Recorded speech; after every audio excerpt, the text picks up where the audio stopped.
ये छोड़ सतगुरु रामपाल जी परमेश्वर जी की जय हो।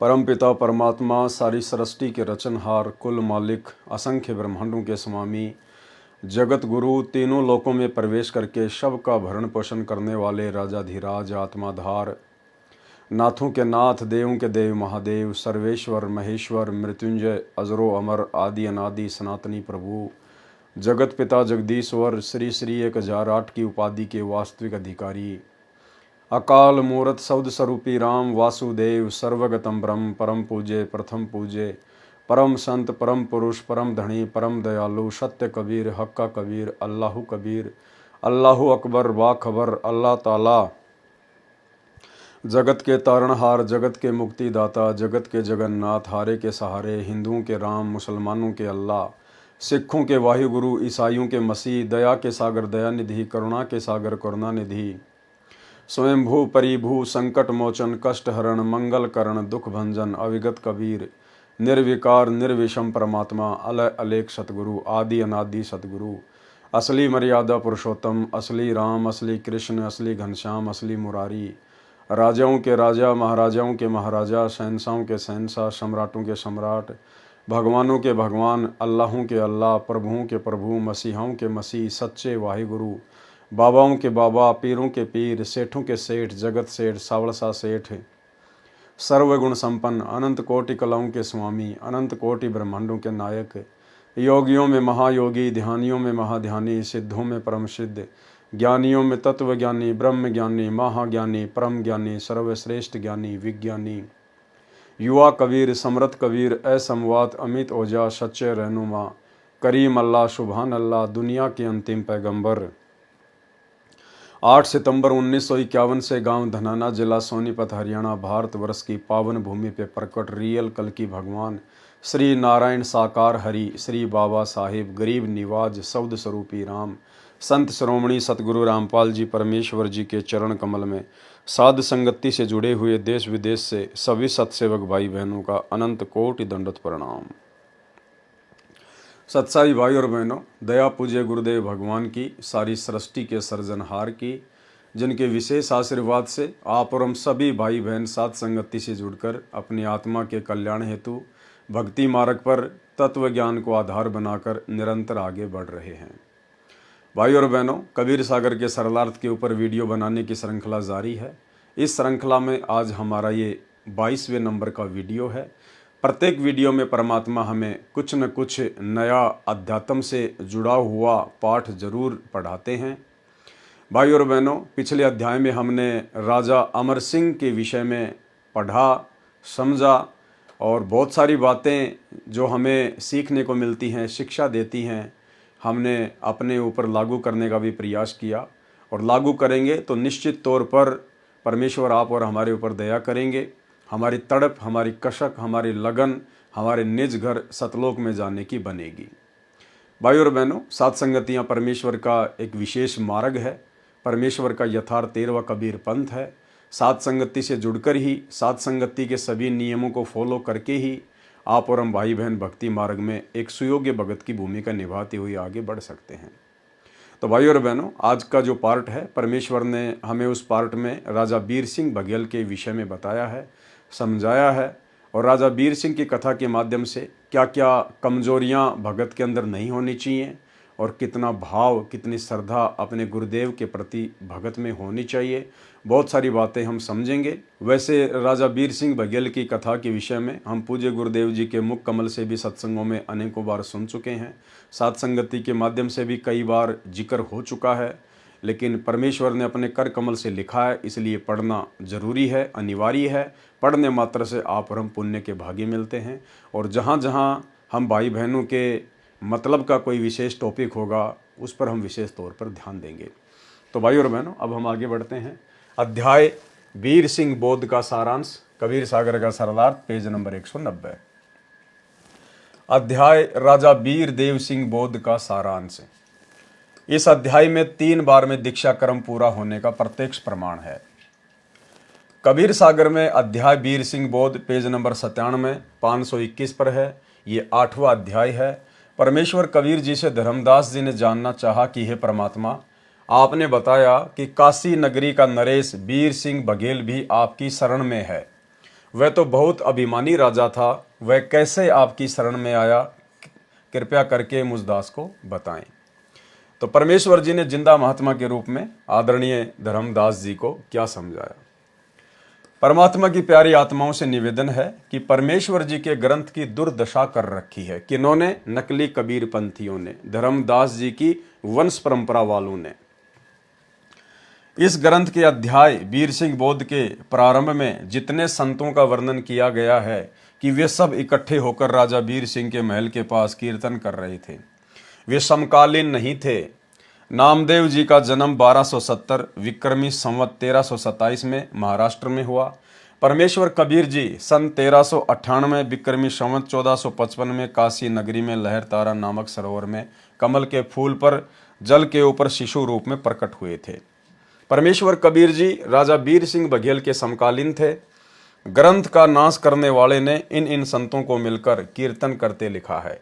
श्री नामदेव, भगत धन्ना जाट, रंका बंका, ये दोनों पति पत्नी थे। रंका पुरुष था, बंका स्त्री थी। ये संत नामदेव के समकालीन थे। उस समय परमात्मा अन्य भेष में इनको मिले थे। फिर लिखा है सदन कसाई, पद्मावती आदि आदि भी उसी कीर्तन में थे। अब सत्य कथा इस प्रकार है, यानी सच क्या है पूज्य गुरुदेव परमेश्वर बताएंगे। राजा वीर सिंह को शरण में लेना। काशी नगरी का राजा वीर सिंह बघेल था। राजा में अभिमान होना स्वाभाविक है, ऐश्वर्य के साधन जुटाना स्वाभाविक है। राजा का महल सुंदर बाग में बना था। राजा ने अपने गुरु ब्राह्मण की आज्ञा से कीर्तन का आयोजन करवा रखा था। राजा स्वयं अपने महल में था। कीर्तन कुछ दूरी पर मंदिर के पास बाग में ही हो रहा था। बहुत सारे संत, ब्राह्मण, वक्ता तथा श्रोता आए थे। अपने अपने इष्ट की महिमा स्तुति कर रहे थे। रामकृष्ण, शिव, दुर्गा देवी, गणेश आदि प्रभुओं को परम मोक्षदायक, संकट मोचक, भवसागर से पार करने वाले परम प्रभु बता रहे थे। अविनाशी अजन्मा कहकर श्री ब्रह्मा जी, श्री विष्णु जी तथा श्री शिव जी के गुणगान कर रहे थे। परमेश्वर कबीर जी भी उस सत्संग में पहुंचे। कुछ दूरी पर आसन लगाकर बैठ गए।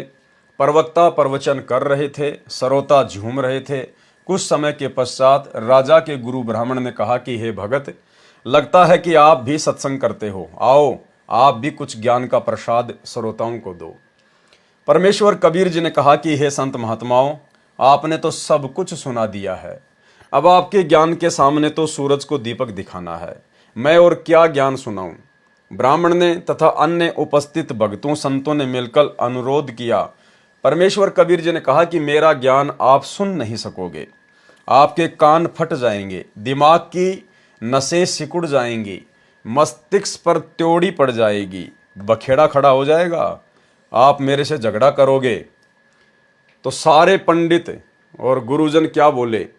सर्व उपस्थित संतों भक्तों ने कहा कि भगत जी, हम साधु संत भगत हैं, हम कभी झगड़ा नहीं करते। हमें कोई गाली भी देता है तो भी हम मुस्कुराकर चुपचाप चले जाते हैं। आप तो भगत हैं, आप तो परमेश्वर की चर्चा ही करोगे। जब परमात्मा ने सारी बातें बता दी ना कि भाई मेरा प्रवचन आप लोग सुन नहीं पाओगे, मैं सत्य कहूंगा, तो आपके कान फट जाएंगे। अजी नहीं, हम तो भगत हैं, भगत कभी झगड़ा थोड़ी करते हैं, गाली गलौज थोड़ी करते, हम तो साधु संत हैं। भाई और बहनों, ठीक इसी प्रकार पूज्य गुरुदेव जी के सतलोक आश्रम बरवाड़ा में रहते सहते आप और हमें भी, जितने भी श्रद्धालु वहां पर आते थे, सारे के सारे एक नंबर के भगत लगते थे, एक नंबर के ब्राह्मण लगते थे। अगर कोई ठग भी आ गया, कोई चोर चोरी करने के मकसद से भी आ गया और गले में यदि संत रामपाल जी का लॉकेट है, हम तो उसके ऊपर कुर्बान हो जाते थे। भगत जी सत साहिब, भगत जी मेरा बैग पकड़ना, मैं अभी नाके आया। तो ये अंधश्रद्धा भी नहीं होनी चाहिए भगत में, थोड़ा बहुत विवेक भी होना चाहिए ज्ञान को आधार बनाकर। उस समय तो हमें सभी भगत लगते थे। गुरुदेव के बेटा बेटी, भाई बंधु, रिश्तेदार, कोऑर्डिनेटर, सब एक नंबर के भगत। और वो लोग पेश भी इसी प्रकार से आते थे कि हमारे से बढ़कर तो कोई भगत है ही नहीं संगत में। जैसे ही बरवाला कांड हुआ, कुछ एक का तो बरवाला कांड में रिजल्ट सामने आ गया, कुछ एक का गुरुदेव के जेल जाने के बाद जैसे सात संगतियां शुरू हुई, उसके बाद में सबका निचोड़ सामने आ गया कि ये जितने भी परम भगत बने बैठे थे इन सतलोक आश्रमों में, गुरुदेव के कलयुगी परिवार वाले, उनके बेटा बेटी भाई बंधु रिश्तेदार, आज इन सब की राम कहानी, इन सब के कुकर्म, इन सब का अज्ञान, कितना ये गुरु को पहचान पाए, कितना ये भक्ति मार्ग पर अपनी आत्मा के कल्याण के लिए भक्ति कर रहे हैं या फिर बकवाद और मौज मस्ती के लिए भक्ति कर रहे हैं, इनका सारा निष्कर्ष आज निकल के आ चुका है सात संगतियां शुरू होने के बाद। किस कदर इन लोगों ने सात संगतियां रुकवाने के लिए भक्तों को लाठियों से, डंडों से मारा, पीटा, मुकदमे लगवाए, गाली गलौज की तो कोई सीमा ही नहीं है, पुलिस वालों को शराब पिला के पैसा दे के सात संगतियां रुकवाना। और वर्तमान में संगत से किस प्रकार गुरुदेव भगवान के ज्ञान और सत्संगों के विरुद्ध कुकर्म करवाकर सबको काल की गोद में बैठाना, राजनीति करवाना, स्टेडियम बनवाना, हॉस्पिटल बनवाना, गुंडों की सीबीआई जांच, आरक्षण में भक्तों को बैठाना, भक्तों के दान ज्योति पाठ का पैसा चंदे के रूप में जगत वालों को देना, रक्तदान, देह दान, आश्रमों में कैंप लगाना, शिविर लगाना, तरह तरह की बकवादें।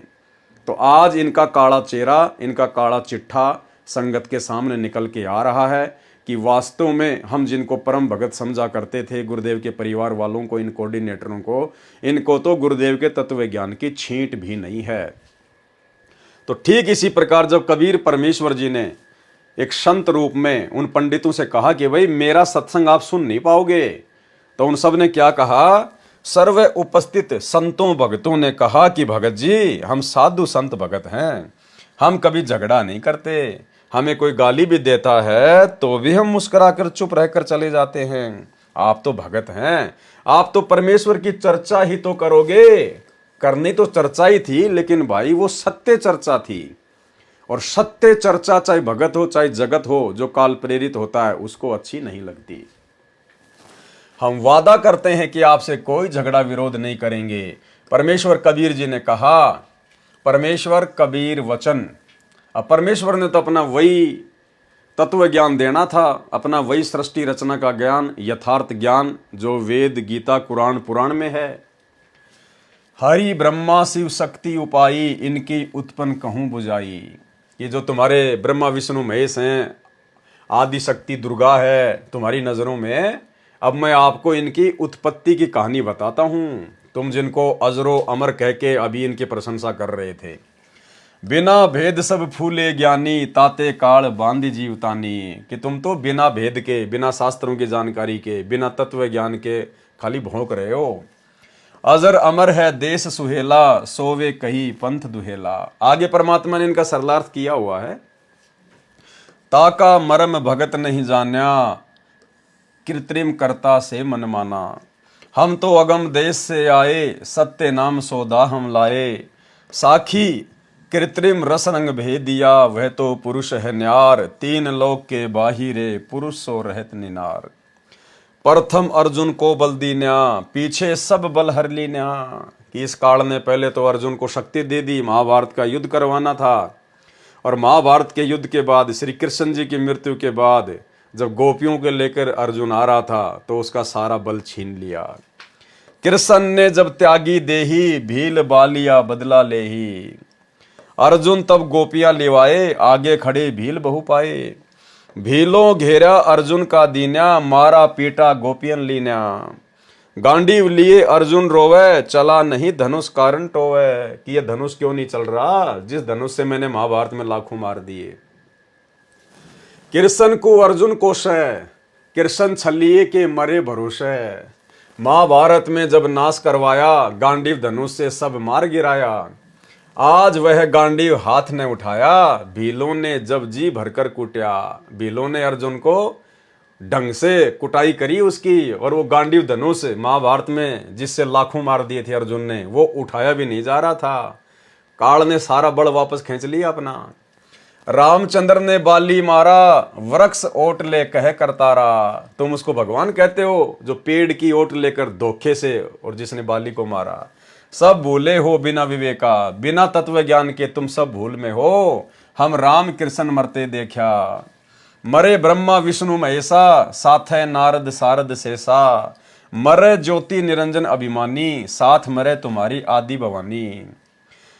पढ़क देखो वेद पुराना, आदि पुरुष का भेद बखाना। कि भाई इन वेदों को ढंग से पढ़ के देखो, तत्व ज्ञान की रोशनी में वो आदि पुरुष कबीर परमात्मा का भेद निकल के आएगा।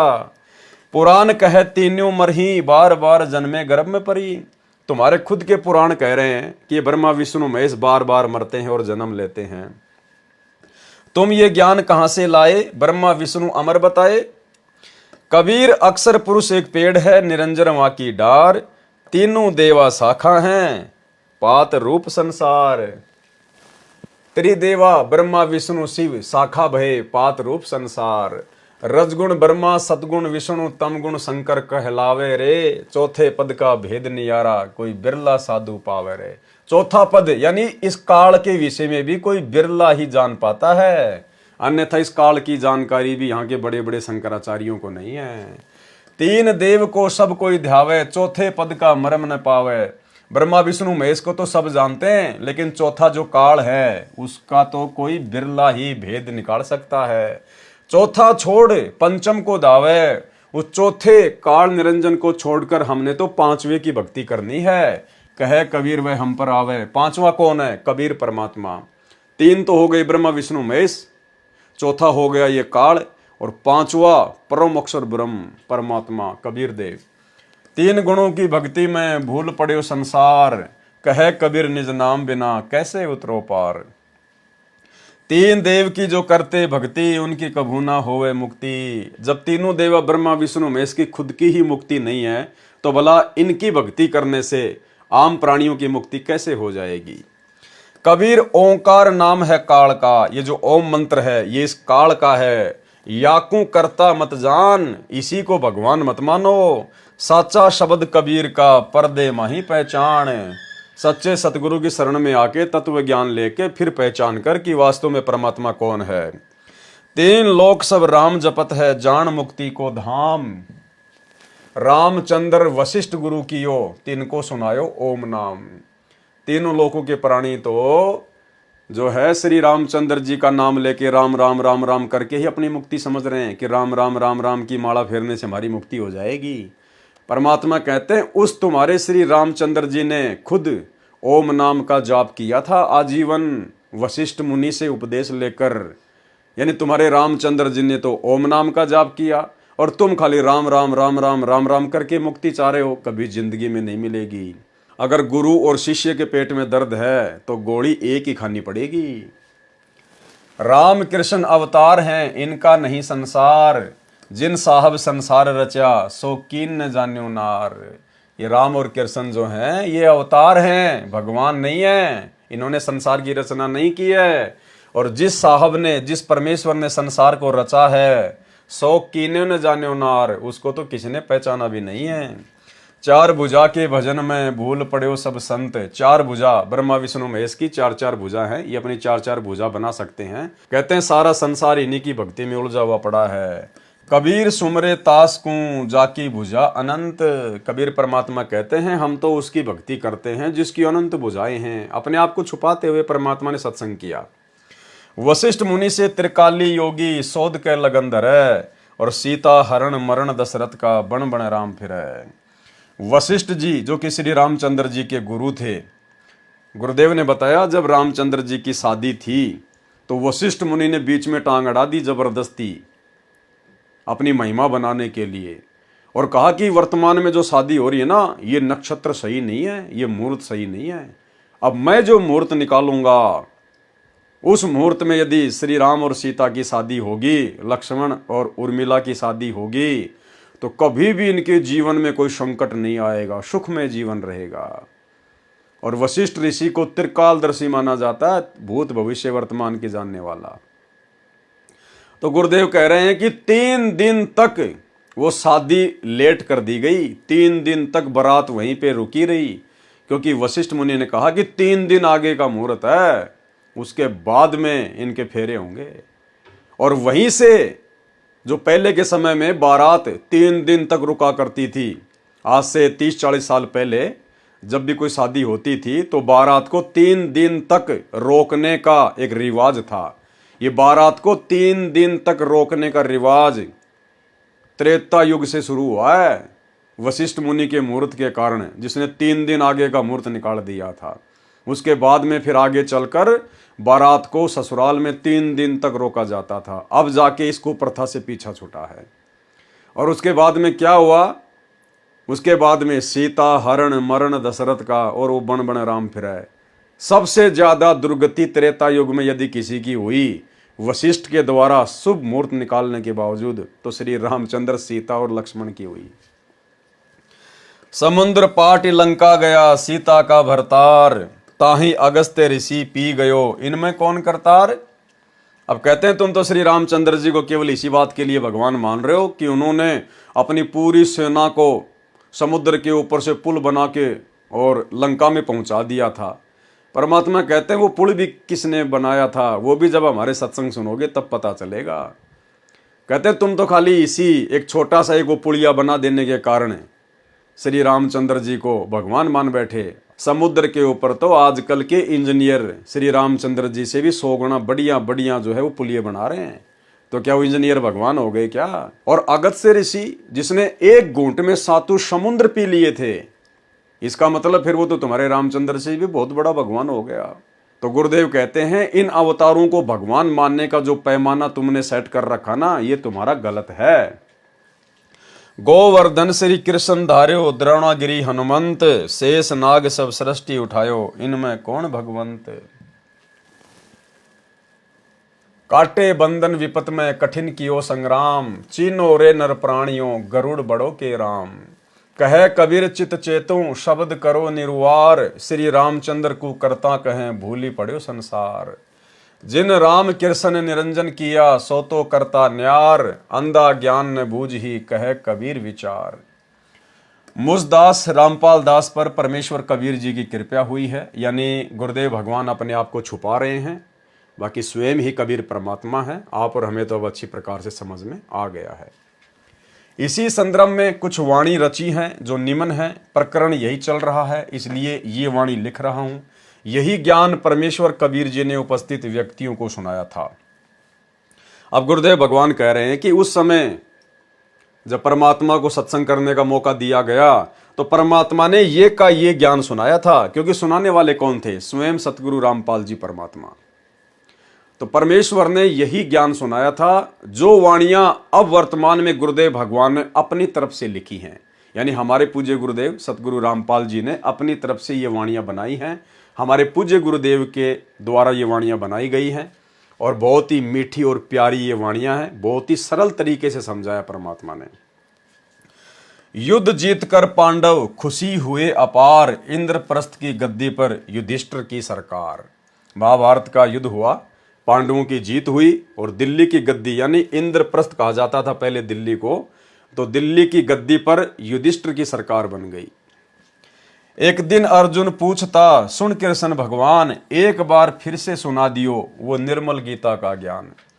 अर्जुन ने कहा श्री कृष्ण जी से एक दिन कि भगवान एक बार मुझे वो गीता जी का ज्ञान फिर से सुना दो जो आपने मुझे महाभारत के युद्ध में सुनाया था।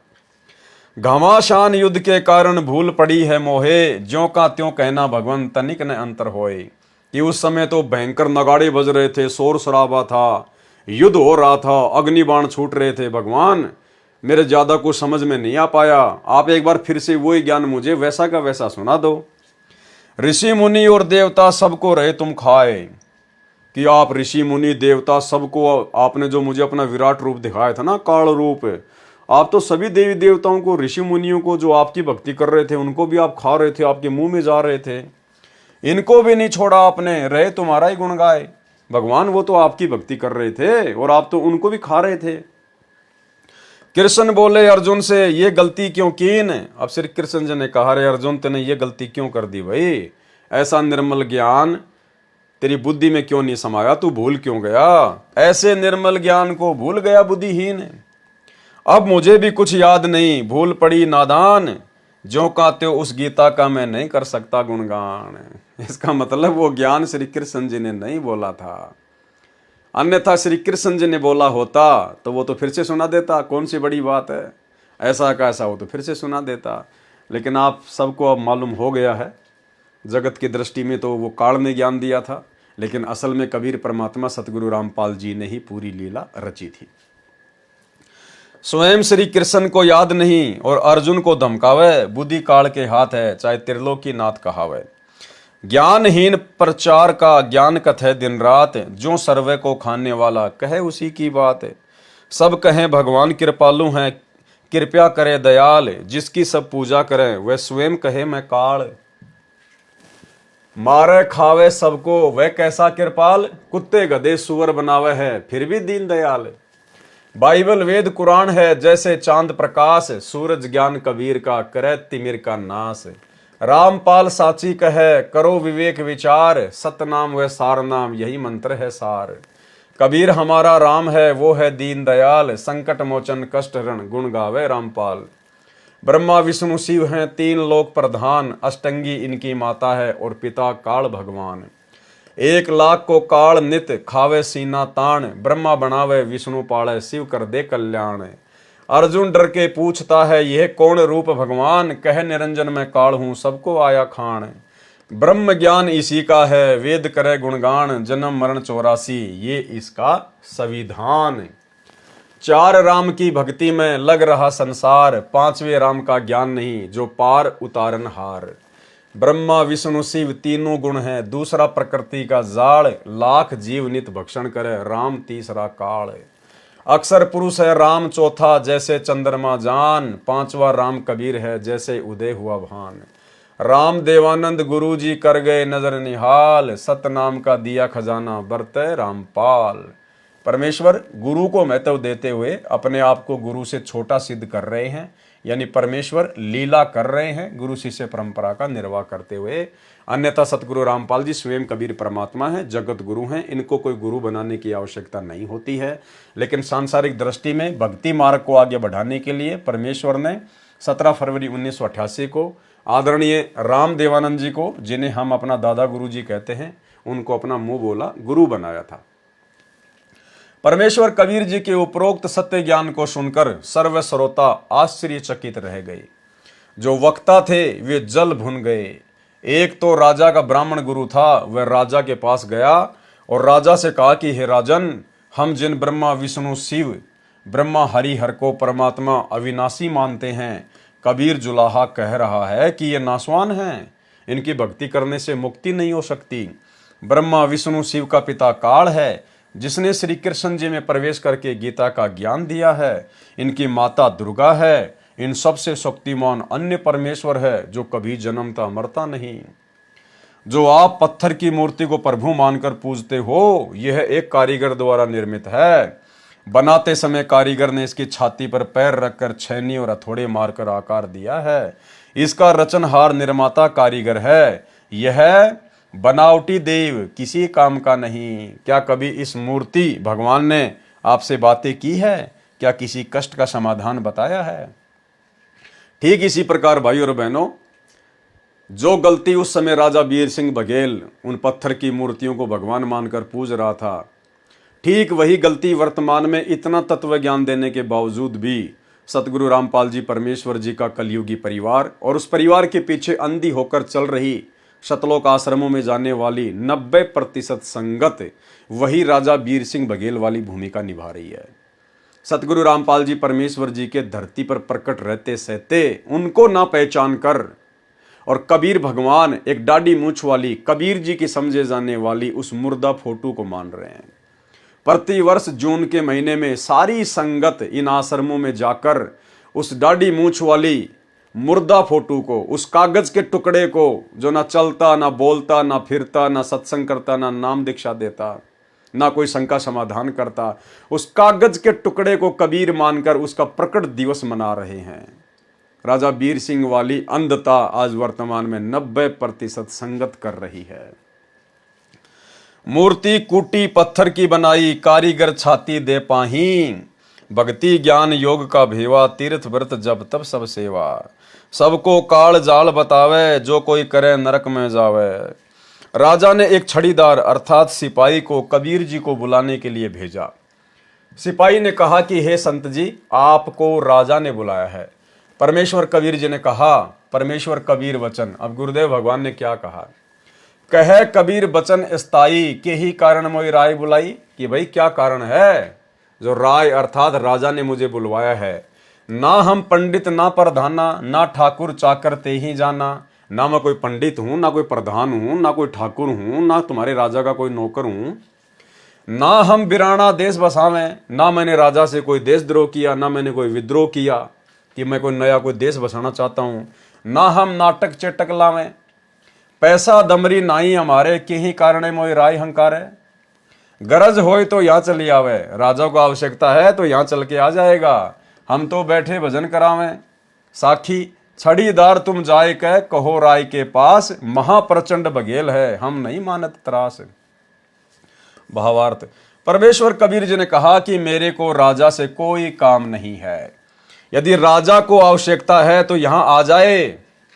ठीक इसी प्रकार भाइयों और बहनों, वर्तमान में पूज्य गुरुदेव भगवान के जेल जाने के बाद अगर ये सरकारें भी, चाहे बीजेपी सरकार हो, चाहे कांग्रेस सरकार हो, चाहे हरियाणा की कोई भी पार्टी हो, अगर ये लोग भी संत रामपाल जी के परिवार के पास में, इन कोऑर्डिनेटरों के पास में, संत रामपाल जी के छोटे भाई के पास में अगर भगतों से वोट डलवाने के लिए कहते या बोलते कि आप हमें समर्थन कीजिए, आप हमें सपोर्ट कीजिए, तो इन लोगों को इस प्रकार से जवाब देना चाहिए था इन राजनीतिक पार्टियों को कि भाई हम तो सत्य कबीर पंथ से जुड़े हुए कबीर परमेश्वर सतगुरु रामपाल जी के अनुयायी हैं, और हमारा जो कबीर पंथ है ये गैर राजनीतिक संस्था है, हमारा राजनीति से कोई लेना देना नहीं है। तुम राजा लोग अपना काम करो, हम भगत लोग अपना काम कर रहे हैं, आप और हमारा कोई मेल ही नहीं है। हम क्यों राजनीति में आएंगे जब तुम राजा लोग भक्ति मार्ग में नहीं आ रहे, जब तुम लोग नाम दीक्षा लेकर और संत रामपाल जी का ज्ञान ग्रहण नहीं कर रहे, तो हम लोग जबरदस्ती तुम्हारी राजनीति में पढ़कर तुम्हारा सपोर्ट क्यों करें। इसके बावजूद भी संत रामपाल जी के परिवार ने उन राजनेताओं की गुलामी को स्वीकारा, उन राजनेताओं की चप्पल चाटना इन्होंने उचित समझा। अन्यथा अगर सच्चे कबीर सतगुरु रामपाल जी के ये लोग सच्चे भगत होते, तो जिस प्रकार हमारे गुरुदेव भगवान ने राजा बीर सिंह के नौकर को जवाब दिया कि भाई ना मैं कोई ठाकुर हूं, ना मैं कोई प्रधान हूं, ना मैं कोई तेरे राजा का चमचा हूं, और ना मैंने कोई ले रखा कुछ, और तेरे राजा को अगर गर्ज है तो यहां आ जाएगा। वर्तमान में अगर ये सच्चे भगत थे ना, तो इन लोगों को इस प्रकार से जवाब देना चाहिए था। लेकिन इनके पास तो कोई ऑफर आया ही नहीं, इनके पास तो कोई ऑफर आया ही नहीं। अगर किसी राजनीतिक पार्टी का ऑफर आ जाता, भाइयों और बहनों, ये तो फूल के गुब्बारे हो जाते, ये तो अपना तन मन धन सब कुछ न्यौछावर कर देते। ये तो जबरदस्ती राजाओं के अंदर घुसे, जबरदस्ती। और गुरुदेव भगवान ने हमें एक सत्संग में क्या बताया, काफिर के अंग में, कि भाई जो अपने से जो ठाडा होता है, जो अपने से ताकतवर होता है हर प्रकार से, भगत ने उसके अंदर नहीं घुसना चाहिए, भगत ने अपने भक्ति भाव में रहना चाहिए। और गुरुदेव ने एक गीदड़ और एक ऊंट की कहानी सुनाई। गुरुदेव ने बताया कि एक बार एक ऊंट मर गया, और भाई बरसात का समय था, और एक गीदड़ उस ऊंट को खाता खाता खाता खाता अंदर से उसने खोखला कर दिया, और ऊंट के अंदर जा घुसा। ऊपर से बारिश हो गई, और बारिश के कारण ऊंट का पेट फूल गया, और वो जो द्वार था, जो रास्ता था, वो हो गया बंद, और गीदड़ तो अंदर की अंदर पैक हो गया। अब गिद्दर मारे किलकी, लैट्रीन करे, पेशाब करे, चिल्लावे, अब बाहर कैसे निकले। अब 2-3 दिन की मशक्कत के बाद में देह टक्कर, फिर अचानक से वो खुला। अब गीदड़ ने तो छलांग लगा दी, पीछे मुड़ के भी नहीं देखा, और बाकी अपने परिवार वालों के पास में गया। अन्य जहां रहा करते थे, अन्य जो गीदड़, उन लोगों ने कहा, अरे 2-4 दिन से तू दिखाई नहीं दिया, कहां चला गया था। उसने कहा, भाई चला कहां गया था, एक शिक्षा तो मेरे को मिल गई, क्या, अपने से ठाडे के अंदर कभी नहीं घुसना चाहिए, अपने से ताकतवर के अंदर कभी भी जबरदस्ती नहीं घुसना चाहिए। तो भाइयों और बहनों, उस गीदड़ की तरह ये सतलोक आश्रम मैनेजमेंट हरियाणा वाले, गुरुदेव के परिवार वाले, अपने से ठाडे, अपने से ताकतवर काल के एजेंट इन राजनेताओं के अंदर जबरदस्ती घुस चुके हैं। अब इसका परिणाम भी उस गीदड़ की तरह आने वाले समय में इनको भोगना पड़ेगा। तो जिस प्रकार हमारे बाप ने जवाब दिया एक राजा को, अगर उसी बाप की अगर ये नेक संतान होती, वर्तमान में जो गुरुदेव के बेटा बेटी भाई बंधु रिश्तेदार कोऑर्डिनेटर, तो ये जवाब देते। लेकिन राजनेताओं ने तो कोई ऑफर दिया ही नहीं।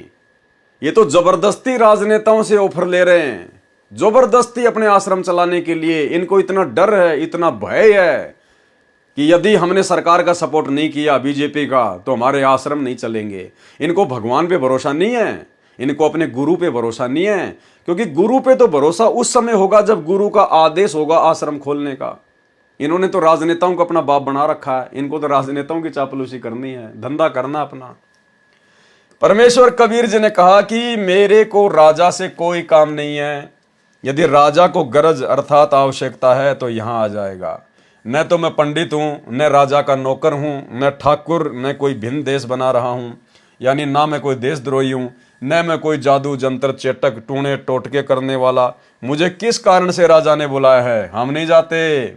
सिपाही ने जाकर नमक मिर्च लगाकर राजा को बताया। राजा बुद्धिमान भी होते हैं। राजा बीर सिंह बघेल ने विचार किया कि लालची संत होता तो दौड़ा आता। राजा के बुलाने पर भी नहीं आया तो देव स्वरूप है, व्यक्ति नहीं है। राजा बीर सिंह का कबीर जी के पास जाना। अब जैसे राजा बीर सिंह उठकर चले, प्रभावित हुए कि संत अगर होता सामान्य तो दौड़ा चला आता कि राजा ने बुलाया, पता नहीं क्या दान दक्षिणा देगा, कितनी गाय दान में देगा, कितना सम्मान देगा। लेकिन परमात्मा ने साफ साफ मना कर दिया। आप और हमें शिक्षा दे रहे हैं परमात्मा। ये कहानियां खाली हमने पढ़ने तक सीमित नहीं रखनी है कि गुरुजी ने लिख दी, हमने इनको पढ़ लिया और साइड में रख दिया। हमने इन पे चिंतन मनन करना, इनका निष्कर्ष निकालना है, इन कथाओं का। गुरुदेव के परिवार ने तो जो गलती करनी थी काल प्रेरणा से वो कर दी। आने वाले समय में चाहे कितना ही काल का दबाव क्यों ना हो, कितना ही बड़ा कोई अहंकारी कोई खूंखार राजा क्यों ना हो, हम भक्तों ने राजनीति की तरफ मुंह करके भी नहीं सोना है। जो गुरुदेव का वचन है, प्रत्येक वचन पे चलना हमने। तो जैसे राजा बीर सिंह बघेल गया, परमात्मा ने लीला की, जमीन से 1 हाथ ऊंचा अपना आसन लगा लिया। केवल राजा बीर सिंह बघेल को जमीन से ऊपर उठे हुए दिखाई दे रहे हैं, बाकी लोगों को जमीन पर बैठे हुए दिखाई दे रहे हैं। कीन विवेक राय दिल माही, नहीं आए कबीर हम जाही। वह तो सत्य भक्ति चित दीन्या, कारण कौन त्रास मम कीन्या। यही विधि कीन विवेक विचारा, तब ही राजा आप सिंधारा। खुद राजा गया चल के, हुक्म पाए आए असवारा, गज और तुरंग सु साज संवारा। आवत देखा जब हम भाई, तब हम लीला एक बनाई। परमात्मा ने लीला की। आसन अधर कीन तेहिवारा, 1.25 हाथ धरती से न्यारा। परमात्मा ने धरती से 1.25 हाथ यानी तकरीबन 2-2.5 फुट ऊंचा अपना आसन लगा लिया हवा में। माला तिलक और टोप बिराजे, हाथ सवेत कुवरी सो छाजे। नरपति देखी अचरज मन कीन्या। नरपति यानी राजा ने देखा और आश्चर्यचकित रह गया, ये तो पुरुष न देखे कभी। धन्य धन्य अस्तुति सब गावे, धन्य कबीर चरण सब ध्यावे। राजा चरण दोऊ पकड़ी भाई, धन्य धन्य नरप करी बड़ाई। कहे राय धन भाग हमारा, दर्शन दीन आए करतारा। अस्तुति करत नरपति भासेऊ, तुम ब्रह्मा निर्गुण आप हो। अनाथ नाथ सुनाथ करी दिए, माथ हाथ अनाथ हो। अपनो दास करी जानी साहब, दरस दिनेऊ आए के। कीजिए कृपया यही दास पे, चली भवन दरस दिखाए के। कि परमात्मा दया करो अपने दास के ऊपर और महल में चलिए। सोरठा। अब ये सोरठे के विषय में दास को कुछ मालूम नहीं था ज़्यादा। पहले हमने खाली सिंपल तरीके से इसको पढ़ा, फिर किसी भाई ने परमात्मा का वीडियो भेजा कि भगत जी जो सोरठा होता है, गुरुदेव कह रहे हैं कि उसको उल्टा पढ़ा जाता है, तो हम इसको उल्टा पढ़ेंगे। मोही तस मंदिर पग दीजिए, कृपया कीन जस। वेगी विलंब न कीजिए, विनय करो प्रभु। कबीर वचन चौपाई। कहे कबीर तहां नहीं काजा, तुम प्रचंड बघेल राजा। काम क्रोध मद लोभ बढ़ाई, रोम रोम अभिमान समाई। कि भाई मैं क्या करूंगा तेरे महल में जाके, तू तो बहुत ज्यादा अभिमानी राजा है, मान बढ़ाई काम क्रोध लोभ में फंसा हुआ तू तो। तुरी 1.25 संग तेरे, 1.25 घोड़े थे उसके पास में, 1,00,000 प्यादा तोरे, हस्ती चलत सहस तव संगा, निस दिन भूले कामिनी रंगा, कंचन कलसा महल अटारी, कैसे शब्द गहे नर नारी। इनमें काफी कुछ मिलावट भी कर रखी है नकली कबीरपंथियों ने, परमात्मा उसको शुद्ध करके फिर हमें समझाएंगे। हम भिक्षुक जाने संसारा, कौन काज तहां हमारा, राजा वीर सिंह बघेल वचन। तुम सतगुरु हो दीन दयाला, करम वश हम अहे विहाला, माया तिमिर नैन पट लागी, दर्शन पाए भय अनुरागी। जिस समय राजा सत्संग स्थल के निकट आया तो देखा कि जमीन से 1.25 हाथ ऊपर बैठे दिखाई दिए।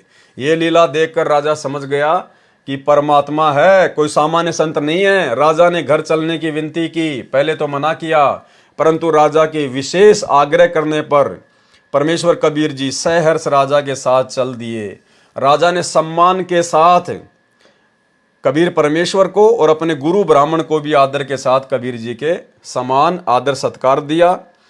कबीर जी से किन बातों पर मतभेद है, राजा वीर सिंह बघेल ने अपने ब्राह्मण गुरु से पूछा कि आपका और कबीर जी का किस बात को लेकर मतभेद है, वह प्रश्न अब करो और मैं आप दोनों की ज्ञान गोष्ठी सुनूंगा, उसके बाद में मैं निर्णय लूंगा। ब्राह्मण ने कहा कि कबीर जी तो ब्रह्मा विष्णु तथा शिव जी को जन्म मरण में कहते हैं, ये बिल्कुल गलत है, किसी शास्त्र में प्रमाण नहीं है। परमेश्वर कबीर जी ने कहा कि आपकी देवी पुराण में 3रे स्कंद में पढ़िए ऋषि जी। उस समय ब्राह्मण ने देवी पुराण निकाली, 3रा स्कंद निकाला और पढ़ने लगा। परमात्मा की लीला वही जानता है। ब्राह्मण के सामने वही प्रकरण आया जिसमें लिखा था श्री देवी पुराण सचित्र मोटा टाइप, केवल हिंदी, गीता प्रेस गोरखपुर से प्रकाशित, पेज नंबर 123 पर लिखा है, भगवान विष्णु ने अपनी माता देवी दुर्गा जी से कहा कि हे माता, तुम शुद्ध स्वरूपा हो, ये सारा संसार तुम्ही से उद्भासित है। मैं विष्णु ब्रह्मा तथा शिव तो नाशवान है, हमारा तो आविर्भाव अर्थात जन्म तथा तिरोभाव अर्थात मृत्यु होती है।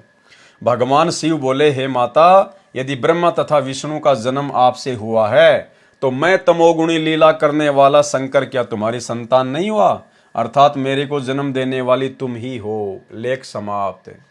उस समय ये शास्त्र केवल संस्कृत में थे, तो ब्राह्मण ने जैसे ही देवी पुराण खोली, उस समय यही जो मैटर था वो उसकी आंखों के सामने आ गया, जो परमात्मा हमें वर्तमान में गीता प्रेस गोरखपुर से छपी हुई सचित्र हिंदी मोटा टाइप वाली में दिखाते हैं।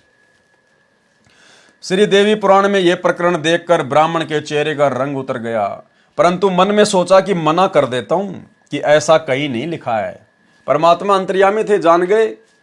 परमेश्वर कबीर जी ने कहा कि ब्राह्मण जी, आप राजा की कचहरी में बैठे हो, आज ये निर्णय होकर रहेगा, किसी दूसरे पंडित को बुलाकर यह स्पष्ट किया जाएगा। अब पंडित ने देखा अगर दूसरा पंडित आ गया तो वो तो सारी बातें सही सही बताएगा राजा के सामने।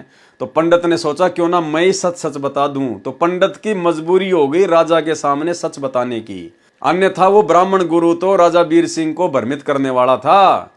उसने देखा कि ये कबीर तो अनपढ़ है और राजा को मैं जैसा कहूंगा राजा वैसा मान जाएगा, लेकिन परमात्मा ने तो राजा रानी को अपनी शरण में लेना था। अंतर्यामी समझ गए कि पंडित बात को छुपाएगा, तो परमेश्वर ने कहा कि पंडित जी, आज निर्णय होके रहेगा, आप राजा की कोर्ट में बैठे हो और दूसरे पंडित को बुलाएंगे।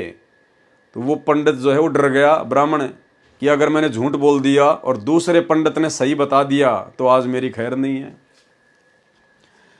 परमेश्वर ने कहा कि पंडित जी, राजा की कचहरी अर्थात न्यायालय में बैठे हो, आज ये निर्णय होकर रहेगा, किसी अन्य पंडित को बुलाकर ये स्पष्ट किया जाएगा। राजा वीर सिंह ने कहा कि ब्राह्मण, अब सत्य के अतिरिक्त कुछ भी नहीं सुनूंगा, यदि झूठ बोला तो अंजाम अच्छा नहीं होगा। ब्राह्मण ने कहा, राजन, यही लिखा है जो कबीर जी कह रहे हैं वो ही लिखा हुआ है।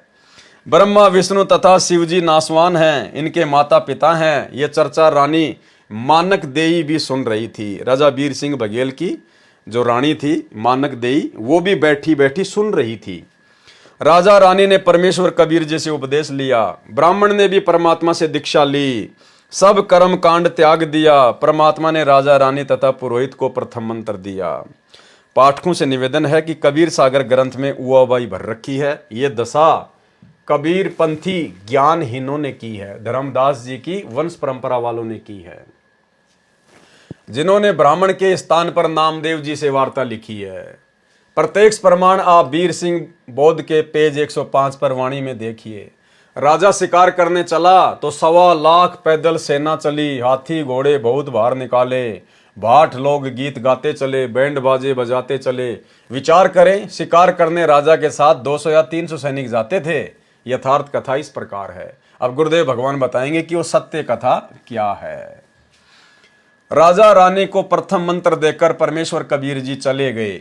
ये कहकर गए कि जिस समय आपकी प्रथम मंत्र की भक्ति पर्याप्त हो जाएगी तब मैं आपको सतनाम का मंत्र दूंगा।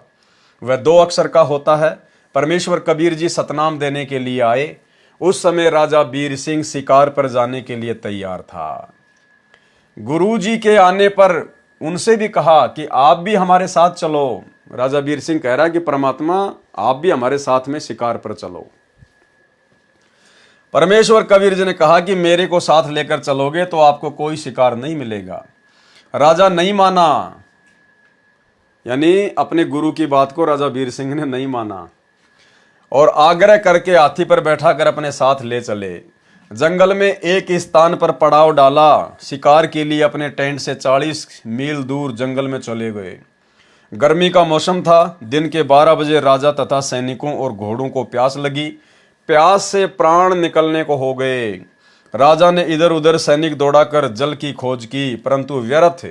राजा तथा सेना भूख प्यास से तिलमिला उठी। कहने लगे कि कुछ ही समय का जीवन शेष है। तब परमेश्वर कबीर जी ने कहा कि राजन, उस सामने वाले पहाड़ के ऊपर सुंदर बाग है, मीठे जल का सरोवर है। राजा तथा वजीरों ने कहा कि हम पहले आए थे तब उस पहाड़ पर टेंट लगाया था, वहां कुछ नहीं है। परमात्मा ने सेकंडों में वहां पर बाग रच दिए, मीठा और स्वच्छ जल का वहां पे तालाब भर दिया, फलदार वहां पे पेड़ लगा दिए। एक बूढ़े वजीर ने कहा कि साधु बोले सहज स्वभाव, संत का बोला व्यर्थ नहीं जाए, एक बार चलकर देख लेते हैं। राजा ने 2 घुड़सवार भेजे। उन्होंने देखकर सबको बुलाया कि आ जाओ, सुंदर बाग है, सरोवर है। सबने जाकर देखा तो फलों से लदपद वृक्ष तथा लताएं थी। मीठे निर्मल जल का सरोवर था। सबने पानी पिया, फल खाए तथा घर के लिए भी गठरी बांधकर घोड़ों पर रख ली। राजा तथा सेना का पुनर्जीवन था। सबने कबीर परमेश्वर जी के चरणों में शीश रखा तथा दीक्षा के लिए विनती की। परमात्मा ने कहा कि नगरी में चलो, वहां पर दीक्षा दूंगा। राजा काफिले सहित चला तो परमेश्वर कबीर जी से कहा कि हे सतगुरु, यहाँ सूखे पहाड़ों पर कभी जल नहीं देखा, न ऐसा बाग देखा। क्या बात है, मन को विश्वास नहीं हो रहा। सौपन जैसा लग रहा है। कुछ दूरी पर जाकर देखा, मुड़कर देखा तो वहां न बाग था, न जल था, न सरोवर। उबड़ खाबड़ पत्थर सूखे पड़े थे। राजा के आश्रय का ठिकाना नहीं था। परमेश्वर कबीर जी से पूछा, हे प्रभु, वह बाग तथा जल कहां से आया था, कहां चला गया? परमेश्वर कबीर जी ने कहा कि ये बाग तथा जल सत्य लोक से आया था, वह हमारा परम धाम सतलोक है। घोड़ों पर फल मेवा रखी थी, सौपन भी नहीं कहा जा सकता था। ये लीला देखकर परमेश्वर से सर्व वजीरों ने, सैनिकों ने नाम लिया। राजा ने रानी को बताया तो वह भी आश्चर्य करने लगी। सर्व सैनिकों तथा मंत्रियों ने रानी को बताया, फल खाने को दिए तथा परमेश्वर कबीर जी का गुणगान किया। तब रानी को विश्वास हुआ। कबीर जी ने राजा से कहा कि आज के बाद शिकार नहीं करेगा। राजा ने प्रतिज्ञा ली कि भविष्य में कोई जीव हिंसा नहीं करूंगा। राजा वीर सिंह बघेल तथा रानी मानक देई का पहला नाम शुद्ध किया तथा सत्य नाम दिया। परमेश्वर कबीर जी ने राजा तथा रानी से कहा कि आपको सारनाम भी मिलेगा, तब आपका कल्याण होगा। आपने प्रथम मंत्र तथा सत्य नाम का जाप अत्यधिक करना है, तब सारनाम मिलेगा, तब आपका मोक्ष होगा। राजा तथा रानी को प्रथम नाम 7 मंत्र का दिया। हालांकि भाई और बहनों, परमेश्वर ने उस समय 7 मंत्र किसी को भी नहीं दिए थे। केवल बीच बीच के जो 5 मंत्र हैं, इन 5 प्रधान देवताओं के, जो हमारे शरीर में बने कमलों में निवास करते हैं, केवल परमेश्वर ने वही उनको मंत्र दिए थे। यहां परमेश्वर के लिए लिखना जरूरी है, अनिवार्य है, क्योंकि परमात्मा ये साबित करेंगे कि वर्तमान में जिस प्रकार मेरे द्वारा 3 चरणों में नाम दीक्षा को पूरा किया जाता है, उसी प्रकार से राजा बीर सिंह बघेल को भी 3 चरणों में दीक्षा दी थी। अर्थात विश्वास के लिए, एक एफिडेविट के लिए परमात्मा ने यहां पर ये बातें लिखी हैं।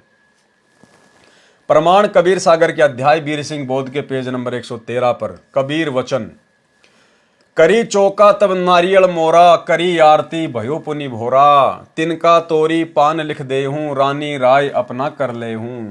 बहुतक जीव पान मम पाए, तागट पुरुष नाम सात आए, जो कोई हमरा बीरा पावे, बहुर न योनि संकट आवे। बीरा पावे बहुते छूटे, बिनु बीरा यम धरी धरी लूटे, सत्य कहूं सुन धर्मदासा, बिन बीरा पावे यम फांसा। बीरा, बीरा यानी नाम, मंत्र। बीरा पाए राय भय सुभागा, सत्य ज्ञान हृदय में जागा। काल जाल तब सबे पराना, जब राजा पायो परवाना। गद गद कंठ हरस मन बाडा, विनती करे राजा होय ठाडा। प्रेमासुरु दोई नयन दरड़ावे, प्रेम अधिकता वचन न आवे। राजा बीर सिंह का स्तुति करना, कबीर परमात्मा की स्तुति करना। करुणा रमन सदगुरु अभय, मुक्ति धामी नाम हो। पुलकित सादर प्रेम वश होए, सुधरे सो जीवन काम हो। भव सिंधु अति विकराल, दारुण तासु तत्व बुझाए हूं। अजर बीरा नाम दे मोही, पुरुष दरस कराए हूं। सोरठा, चलिए वही लोक को, राय चरण गए धाए। जरा मरण जेही घर नहीं, जवां हंस रहाए। कबीर परमेश्वर के वचन, आदि अंत जब नहीं निवासा, तब नहीं दूसर हते अवासा। तोन नाम राजा कह दीन्या, सकल जीव आपन कर लीन्या। राय श्रवण जब नाम सुनाई, तब प्रतीति राय जीव आई। सत्य पुरुष सत्य है फूला, सत्य शब्द है जीव को मूला।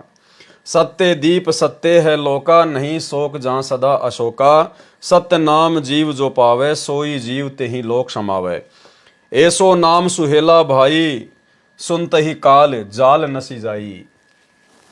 सोई नाम राजा को जो पाए, सत्य पुरुष दर्शन चितलाए। ऐसो नाम है खसम का, राय सुरती कर लीन। हर्षित पहुंचे पुरुष घर, यम ही चुनौती दीन। उपरोक्त वाणी से स्पष्ट हुआ कि परमेश्वर कबीर जी ने राजा रानी को 2 चरणों में दीक्षा दी, फिर ज्ञान समझाया कि सार शब्द के बिना सत्य लोक प्राप्ति नहीं होगी। ये प्रेरणा पाकर राजा को सारनाम प्राप्ति की लगन लगी। सारनाम प्राप्ति के लिए प्रथम तथा द्वितीय मंत्र की सच्ची लगन से भक्ति की। एक दिन परमेश्वर कबीर जी राजा बीर सिंह बघेल के घर पर आए, आदर सम्मान किया तथा आसन पर बैठाकर राजा रानी ने परमेश्वर स्वरूप गुरु के चरण धोकर चरणामृत लिया। राजा रानी ने परमेश्वर स्वरूप यानी परमात्मा स्वरूप, और परमात्मा के स्वरूप भाई और बहनों कोई दूसरा नहीं हो सकता, खुद परमात्मा ही होता है। अगर कोई परमात्मा के समान हो गया, कोई परमात्मा के स्वरूप हो गया, फिर तो परमात्मा 2 हो गए, जबकि परमात्मा तो एक ही है। तो परमात्मा स्वरूप यानी वो परमात्मा कबीर स्वयं धरती पर गुरु बनकर प्रकट होता है। इसलिए यहां पर कहा जाता है कि परमात्मा के समान, परमात्मा के तुल्य, परमात्मा के समक्ष। ऐसे राजा रानी ने परमेश्वर स्वरूप गुरु जी के चरण धोकर चरणामृत लिया तथा सार शब्द देने के लिए प्रार्थना की। अब सार शब्द के लिए भाई और बहनों, हमने एक पिछले वीडियो में बहुत अच्छे से जिक्र किया था परमेश्वर जी के आशीर्वाद से।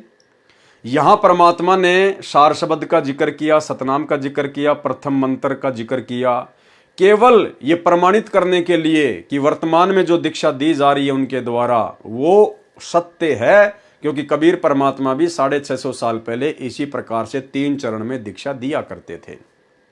लेकिन वर्तमान में सार शब्द के योग्य हम कैसे बनेंगे, सार नाम के हम योग्य कैसे बनेंगे, और क्या वर्तमान में जो सार नाम दिया जा चुका है बरवाला कांड से पहले या बरवाला कांड के बाद इन आश्रमों में डीवीडी से गुरुदेव के परिवार के द्वारा, वो कितना सही है, वो सत्य है, या खाली एक नकली बंदूक गुरुदेव भगवान ने हमारे रिहर्सल के लिए भक्तों को पकड़ाई है। इसका विस्तार से पूरा बायोडाटा आप और हम भाई बहन दास ने पहले जो एक वीडियो बनाया था बीर सिंह बघेल के ऊपर, सार नाम सार शब्द के ऊपर, उस वीडियो को थोड़ा सा हम दोबारा से सुनेंगे और भाई और बहनों, उसके बाद हमें बिल्कुल हर प्रकार से सारी बातें समझ में आएंगी, क्योंकि आज्ञा का जो मैटर है परमात्मा ने वही लिखा हुआ है कि वहाँ पर वो विधवा ब्राह्मणी रहती थी चंद्रप्रभा नाम की।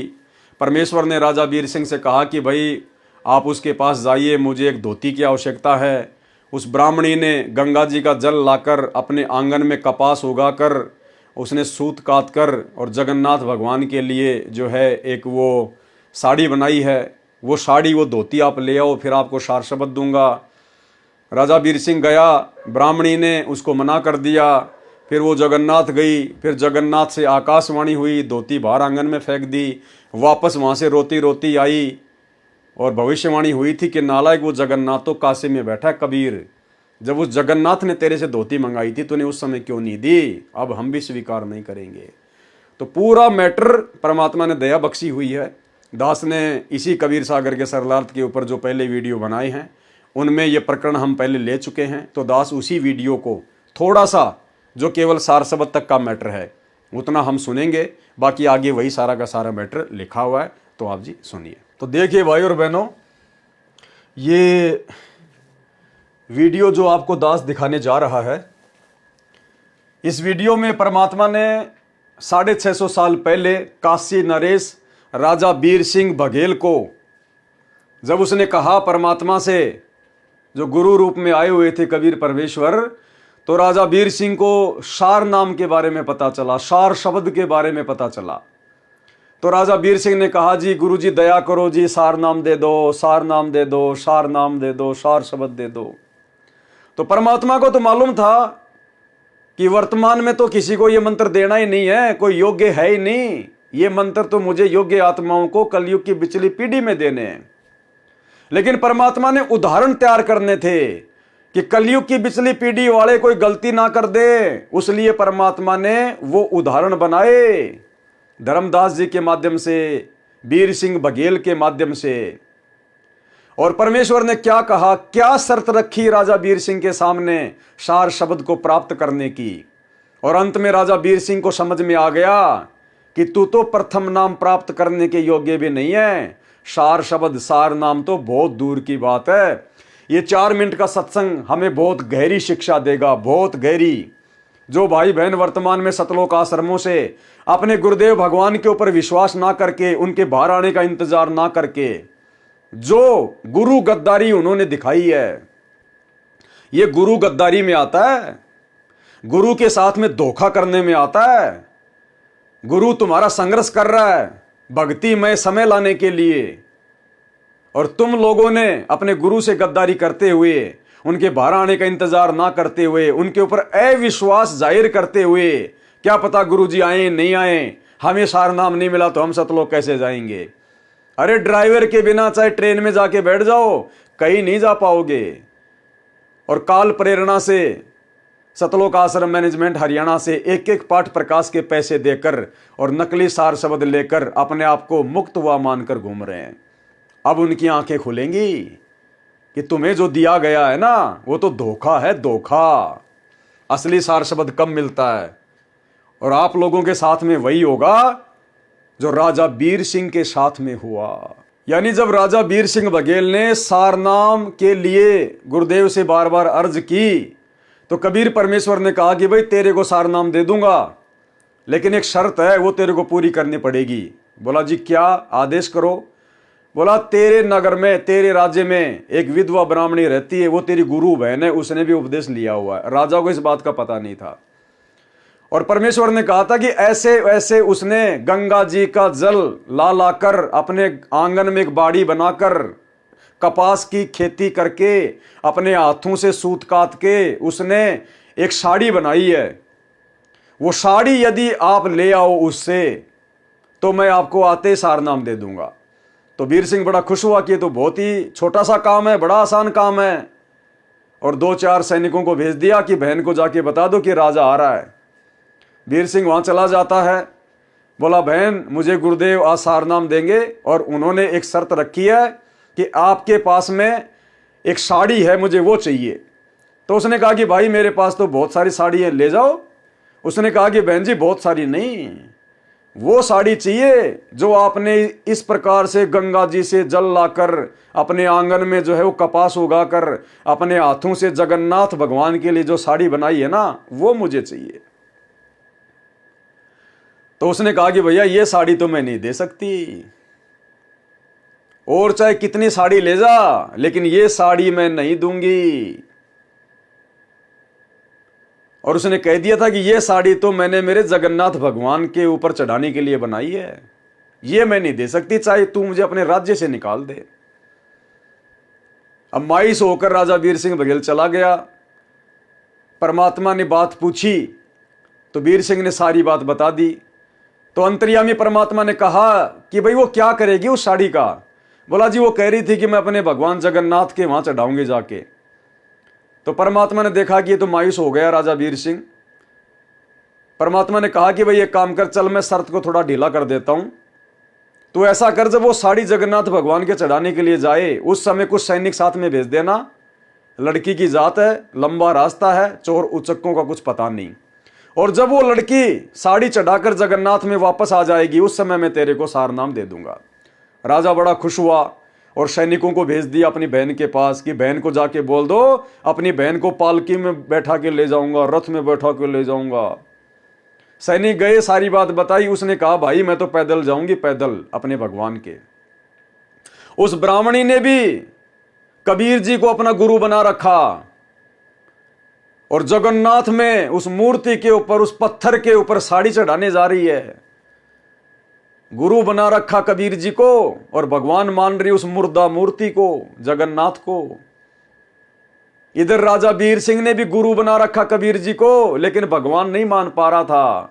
अब आगे की कथा सुनिए, परमात्मा कैसे उन दोनों का भ्रम निवारण करेंगे और कैसे इस कथा के माध्यम से गुरुदेव भगवान हम पिछली पीढ़ी वालों की आंखें खोलेंगे कि काहे का सार नाम, काहे का सार शब्द। अभी तो तुम्हारे जो कर्म है वो सार शब्द प्राप्त करने के आसपास भी नहीं है।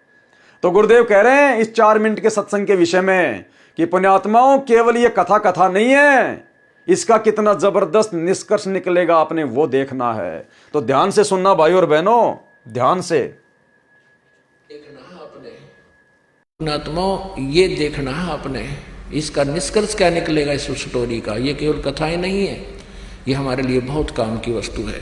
अब जब ये बात सुनी उस बहन ने, वह गदगद होगी, शुक्र मनाया जगन्नाथ भगवान का। हे जगन्नाथ भगवान, आपने मेरी इज्जत रख दी, राजा का मन बदल दिया। इन्होंने पता कौन सा जगन्नाथ बदलना लग रहा है इसके मन को, इतनी बुद्धि कमजोर थी मारी। और कहा, सारी बात सुनकर कहने लगी भाई ना तो मैं रथ में बैठूं, मैं तो पैदल जाऊंगी, राजा का शुक्रिया है, अगर तुम मेरे साथ चलो तो मुझे कोई इतराज नहीं। ऐसा ही हुआ, लड़की चली गई, सैनिक साथ चल पड़े रथ लेकर, खाने पीने की व्यवस्था उसमें अपनी ले ली, वो लड़की पैदल गई वहां तक। अब शाम में पहुंचे, सुबह नहा धोकर उस बहन ने वह अपनी जो धोती हाथ से बना रखी थी वो चादर लेकर भगवान जगन्नाथ के मंदिर में मूर्ति के चरणों में रखना चाहिए, रखते ही और कहा कि इस दासी की तुच्छ भेंट स्वीकार करना जगन्नाथ। वो धोती वहाँ से उठी और उस जगन्नाथ के मंदिर के प्रांगण में जाकर पड़ी और आकाशवाणी हुई कि नालायक, जगन्नाथ तो काशी में बैठा है, वो कबीर परमात्मा इज जगन्नाथ, तो किस धक्के खाना गी। वो जगन्नाथ की मूर्ति ने कोई आकाशवाणी नहीं की, वो पत्थर की मूर्ति वाला क्या आकाशवाणी करेगी।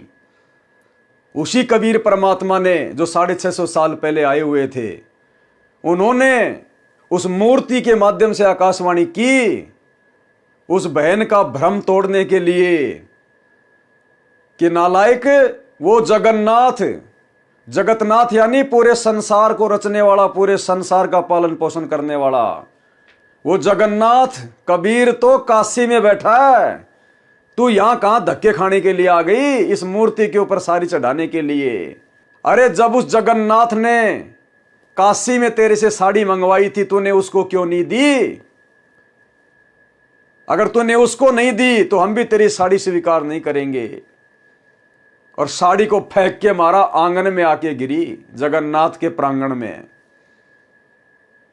इस आकाशवाणी को वो सैनिक भी सुन रहे थे और वो विधवा ब्राह्मणी जब उसने सुना कि वास्तव में असली जगन्नाथ तो मेरा गुरु ही है, गुरु के अलावा दूसरा कोई जगन्नाथ और कहीं नहीं है, गुरु बड़े हैं गोविंद से मन में देख विचार, हरि सुमरे सो रह गए गुरु भजे हुए पार।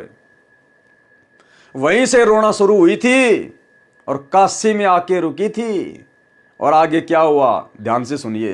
कि इस दासी की तुच्छ भेंट स्वीकार करना जगन्नाथ, वो धोती वहां से उठी और उस जगन्नाथ के मंदिर के प्रांगण में जाकर पड़ी और आकाशवाणी हुई कि नालायक, जगन्नाथ तो काशी में बैठा है, वो कबीर परमात्मा इज जगन्नाथ, तो कित धक्के खाना गी। कलेजा फट गया उस लड़की का, रोआ बुरी तरह। ओए होए, वो भगवान स्वयं है कबीर जी। वो वहीं से रोने लगी थी,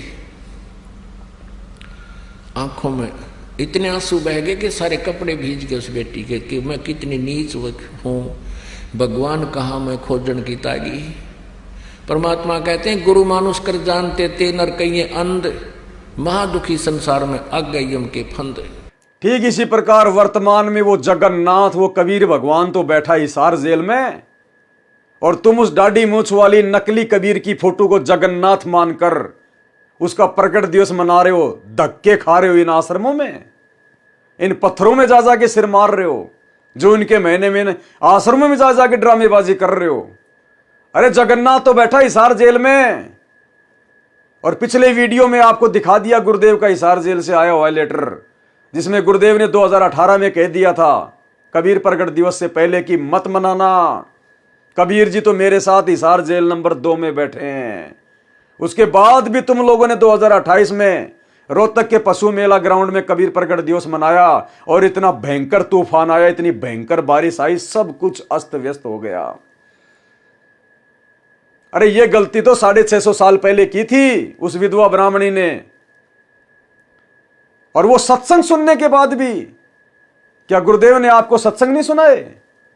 हजारों बार गुरुदेव ने सत्संग में इस घटना का जिक्र किया है। क्यों सुनाते हैं? मनोरंजन के लिए, हमारी आंखें खोलने के लिए। फिर भी तुम्हारी आंखें नहीं खुल रही कि वास्तव में जगन्नाथ कौन है। जगन्नाथ के बिना काल हमें सतलोक जाने का रास्ता दे सकता है क्या? वर्तमान में धरती पर वो जगन्नाथ सतगुरु रामपाल जी भगवान स्वयं है। वो तो बैठे हिसार जेल में, और तुम इन आश्रमों में आंखों पे काली पट्टी बांध के गांधारी की तरह भेड़ चाल में उस कागज की मुर्दा बेजुबान कबीर जी की समझे जाने वाली दाढ़ी मूछ वाली फोटो को जगन्नाथ मान के कबीर प्रकट दिवस मना रहे हो। सार नाम की छींट के अधिकारी भी नहीं हो, छींट के अधिकारी भी। देखना आगे क्या बनेगी उस ब्राह्मणी के साथ और वीर सिंह बघेल के साथ। आकाशवाणी ने कहा कि जगन्नाथ तो वहां बैठा जिसने धोती वहां मंगवाई थी, तो वहां नहीं पहुंचा सकी, यहां धक्के खाने आ गई, ले जा इसको उठाकर।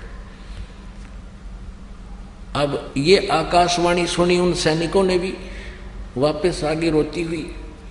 अब वो लड़की रो रही थी। 10-12 दिन के बाद फिर वो वापस पहुंचे। उस दिन भी परमात्मा, क्योंकि लीला थी उनकी, पता था उनको, तो कबीर जी ने वीर देव सिंह बघेल के घर पर विराजमान थे। पता था कि आने वाली है वो सारा सांग वापस आओगा, वह खाया ही धक्के नालायक है।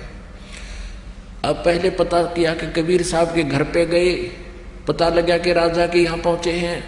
फिर राजा के घर पहुंचे, वो लड़की भी और वो सैनिक भी।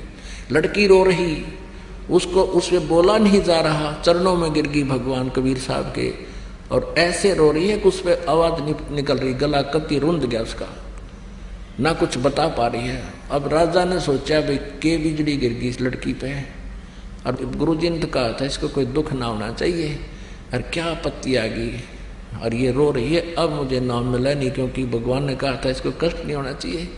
सैनिकों को बुला कहा, अरे निकम्मो क्या हो गया इसको, तुमने मेरा नाश कर दिया। तो वो कहने लगे जी कुछ नहीं हुआ, सारी कहानी से परिचित कराया और कहा जी वहां इसने जब धोती चढ़ाई तो वो धोती वहां से उठकर बाहर गिर गई, और कहा आकाशवाणी की कि जगन्नाथ तो वहां बैठा है कबीर, वो जगन्नाथ है, सारी सृष्टि का मालिक है, तू कहाँ धक्के खाना गई, वहां उसने जगन्नाथ ने खुद मांगी, वहां तो तू दे नहीं सकी, और उसी को अर्पण कर। वह धोती भी साथ सिर पर ले रही वह लड़की, और तब तेरा कल्याण होगा। अब दोनों का एक तीर से दो शिकार किए परमात्मा ने। एक तीर से दो शिकार किए परमात्मा ने। दो शिकार कौन से? वो विधवा ब्राह्मणी जो अपने गुरु को खाली एक जुलाहा मान रही थी, मानुष मान रही थी, और राजा वीर सिंह बघेल भी हल्के में ले रहा था कबीर जी को, इतने प्रमाण देखने के बाद भी, इतनी लीलाएं देखने के बाद भी। और वर्तमान में हम पिछली पीढ़ी वालों के भी भगवान ने उस उदाहरण को पेश करके आज आंखें खोलनी थी कि सार नाम और सार शब्द के योग्य भगत कब बनता है, जब गुरु और परमात्मा कति एक हो जाते हैं। अब देखिएगा वीर सिंह बघेल की आंखें कैसे खुली। माने वीरदेव सिंह का विश्वास था कि कबीर इज गॉड, और न उस नालायक का विश्वास था कि कबीर इज गॉड। गुरु बना रखा लेकिन भगवान वो पत्थर मान रखा था। वो ना उस ब्राह्मणी के विश्वास था कि कबीर इज गॉड, और ना उस वीर सिंह के विश्वास था कि कबीर इज गॉड जो हमारे गुरु रूप में है। गुरु बना रखा कबीर को और भगवान मान रहे उस जगन्नाथ को। तो यही हालत आज 90% सतलोक आश्रमों से जुड़ी हुई संगत की है। ना गुरुदेव के कलयुगी परिवार को विश्वास कि संत रामपाल जी इज कबीर, और ना उस परिवार के पीछे आंखों पे काली पट्टी बांध के गांधारी की तरह भेड़ चाल में चल रही लाखों की संगत को यकीन है कि हमारे गुरु संत रामपाल जी ही कबीर। और आज भी धक्के खा रहे हैं, भगवान मान रहे उड्डाडी मूछ वाली कबीर जी की फोटो को, जो उनके महीने में उसी को भोग लगाते हैं, हर समागम में उसी को भोग लगाते हैं। अरे जगन्नाथ तो बैठा है हिसार जेल में, सतगुरु रामपाल जी भगवान, और जगन्नाथ मान के पूजा की जा रही है, भोग लगाया जा रहा है दाढ़ी मूछ वाली कबीर जी की फोटो को, मुर्दा फोटो को। वो ब्राह्मणी भी तो उस मुर्दा पत्थर के ऊपर ही साड़ी चढ़ाने गई थी अपने जिंदा गुरु को छोड़कर, और तुम भी वही कर रहे हो, अपने जिंदा गुरु का प्रकट दिवस ना मनाकर, और जो उनके महीने में वो मुर्दा कबीर का, उस मूर्ति का, उस फोटो का, बेजान बेजुबान मुर्दा, उस कागज के टुकड़े का, कबीर जी की समझे जाने वाली उस काल्पनिक फोटो का तुम कबीर प्रकट दिवस मना रहे हो। उसको तुम भगवान मान रहे हो, कबीर मान रहे हो, जगन्नाथ मान रहे हो। आप लोगों की स्थिति तो 650 साल पहले वाली उस विधवा ब्राह्मणी और राजा वीर सिंह बघेल से भी कई गुना निम्न स्तर की है, निम्न स्तर की। उस समय तो इतना ज्ञान नहीं था, इतने प्रमाण परमात्मा नहीं दिखा पाए, एक अनपढ़ व्यक्ति की भूमिका कर रहे थे। आज कौन सी कसर छोड़ रखी है भगवान ने, फिर भी उनसे बड़ी गलती, और फिर भी सार नाम लेके अपने आप को धन्य समझ के घूम रहे हो। सार नाम के नाम पे परमात्मा ने झुंझुना पकड़ा रखा, झुंझुना, जैसे बच्चे को, रोते हुए बच्चे को शांत किया जाता है वो खिलौना देके। क्या कह रहे हैं परमात्मा, ध्यान से देखिएगा। सिर पहले रिवा लटकी और तब तेरा कल्याण होगा। अब दोनों का एक तीर से दो शिकार किए परमात्मा ने। न उस वीरदेव सिंह का विश्वास था कि कबीर इज गॉड, और न उस नालायक का विश्वास था कि कबीर इज गॉड। गुरु बना रखा लेकिन भगवान वो पत्थर मान रखा था, वो जगन्नाथ का। गुरु बना रखा लेकिन भगवान वो पत्थर मान रखा था, वो जगन्नाथ का। गुरु बना रखा लेकिन भगवान वो पत्थर मान रखा था, वो जगन्नाथ का। गुरु बना रखा लेकिन भगवान वो पत्थर मान रखा था, वो जगन्नाथ का। अब दोनों का हृदय साफ हुआ, परमात्मा के चरणों में गिर गए। परमात्मा ने कहा प्रथम नाम दोबारा लो, द्वितीय दोबारा लो, फिर भक्ति करो, जब सार नाम दूंगा। बोलो सतगुरुदेव। क्या कहा परमात्मा ने कि प्रथम नाम फिर से लो और फिर से भक्ति शुरू करो, तब आगे जाके सार नाम मिलेगा। उनको दोबारा से प्रथम नाम दिया, वो तो सार शब्द के चक्कर में थे। दोबारा से उनको प्रथम नाम दिया गया कि नालायको, जब तक अपने गुरु को ही भगवान मान के भक्ति नहीं करोगे तब तक तो तुम्हारी भक्ति शुरू भी नहीं होती। कहां सार नाम, सार शब्द लेने की सोच रहे हो? दोबारा से प्रथम नाम लो। उनको दोबारा से प्रथम नाम दिया। यह उदाहरण क्यों पेश किया? आज आप और हमारे लिए। और आज जो संगत अपने आप को सार शब्द लेके धन्य मान रही है कि हमने तो धनाना आश्रम से सार शब्द ले लिया, हमने तो संत रामपाल जी से बरवाड़ा आश्रम में, हमने तो करोथा में ही सार नाम ले लिया, कुछ नहीं मिला, झुंझुना पकड़ा रखा परमात्मा ने, नकली बंदूक, केवल रिहर्सल चल रही है। गुरु मानुष कर जानते ते नर कहिए अंध, ओए दुखी संसार में आ गए यम के फंद। सभी संगत वालों के साथ में जो इन आश्रमों से जुड़े हुए हैं, जिन्होंने सार नाम ले लिया, सार शब्द ले लिया, इन सबको दोबारा से गुरुदेव भगवान के हिसार जेल से बाहर आने के बाद प्रथम नाम से भक्ति शुरू करनी पड़ेगी। दोबारा प्रथम नाम से। ये सत्संग प्रत्यक्ष उदाहरण है, प्रत्यक्ष उदाहरण है। क्या कह रहे हैं परमात्मा? जगन्नाथ का गुरु बना रखा, लेकिन भगवान वो पत्थर मान रखा था। वो जगन्नाथ का गुरु बना रखा, लेकिन भगवान वो पत्थर मान रखा था। वो जगन्नाथ का। अब दोनों का हृदय साफ हुआ, परमात्मा के चरणों में गिर गए। परमात्मा ने कहा प्रथम नाम दोबारा लो, द्वितीय दोबारा लो, फिर भक्ति करो, जब सार नाम दूंगा। बोलो सतगुरुदेव। तो भाई और बहनों, वीडियो आपने देख लिया। जो पूरा का पूरा प्रकरण गुरुदेव भगवान ने यहाँ पर लिखा हुआ है, तो वीडियो आपने पूरा देख लिया होगा किस प्रकार से परमात्मा ने एक तीर से 2-3 शिकार किए।